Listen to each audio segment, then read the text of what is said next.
Yao marsom Ezekiel Mashogu kwa kwe ne anyuola mawito jopuonjre abich ma klas 8 mag skul primar ma Ramogi e county ma Uasin Gishu. Jopuonjre manyotho e masira mar pi. Mashogu wacho ne gitimo nonro masira ma kamano mana otimore ka jopuonjre go ne ntiere bayo ma opuodhi gi skul. Jatend migawo mar arita Kindiki kata kamano koni jopuonj kod wegi yie mana onimono ntiere kod penjo ma owinjo giduoki e wi masira ma kamano. Joitho mondi chakonwa chenro makawuono gi ripod no hiyo machal kod ma. Gino mane ochan mar bedo bayo makelo mor kod rapar maber ne jopuonjre mag grade mar 6 kod klas 8 e skul primar mar Ramogi e county ma Uasin Gishu olokore lit kod yuago ang'e. Yaw ma othanyore ni ne ok par ni nyalo kelo masira. Jopuonjre gi nyoidho yie yaw ni ma olos kod dhano kapok yieno nimo kendo lal gi ngima mar jopuonjre abich mag klas 8 ka achiel mar grade mar 6 to ne oring go e od thieth. Weg magawa koni yieni tingo ji 3 mak mana ni jopuonjre gi ne oluchore kendo idho ji 6 e tok chik. Students sneaked on the other side that we had finished with it. So that is when the incident happened. Let's say to the parents and the school. Also, I know the head teacher is also not well. We really want to say sorry. It was not our wish to happen. We really want to say sorry.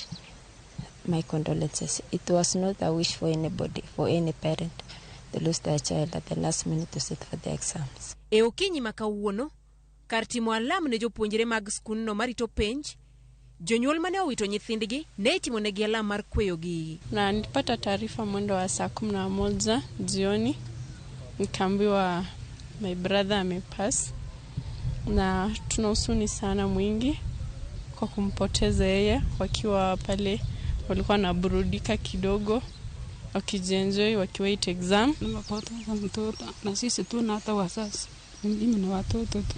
Sasa naomba tusaidie. Nilikuwa nategemea yeye ndio first born wangu. Unajua saa hizi ni siku za mwisho kuanza exam Monday, na pato wanawajalia watoto watembee. Tunaona mbaya sana kwa sababu kama wazazi tunasikia mbaya. Ringre abich mag jopuonjre mane owito ngimagi ne oseterie kar kano ringre joma otho ka japuonjre achiel mar grade mar 6 to pod dhi nyime kod yudo thieth. Jatend migawo mar somo Ezekiel Mashogu okwayo kwe kind anyuola mane owito jopuonjre abich go. Mashogu okoni anyuola go okawaka kwe kinde ma pod gitimo nonro e wi masira no. Jatend migawo mar arita Kindiki kata kamano to koni jopuonj kod wegi yie mane onimo ni kod penjo ma owinjo giduoki e wi masira no. Komachielo e county ma Kakamega, e skund yawuowi ma Kakamega High, jopuonje kaachiel kod jopuonjre ne obedo kod kinde matek e simo mach mane omuoch kendo wang'o achiel kuom kar nindo moro e skund no. Mak mana ni majno ne oyudo jopuonjre e klas kendo onge moro amora mane ohinyore. Wakati moto ulitokea, wanafunzi wetu wa kidato cha 4 walikuwa darasani wakiendelea na masomo ya marudio. Nataka kuhakikishia kwamba watoto wako salama na tunaendelea. Hii ni kujiandaa na tunaomba Mungu atuelekeze na atusaidie tupate matokeo bora na Judith Omondi, Ramogi TV. Kapod wantiere mago mag ikrok ne penya kuram gajwa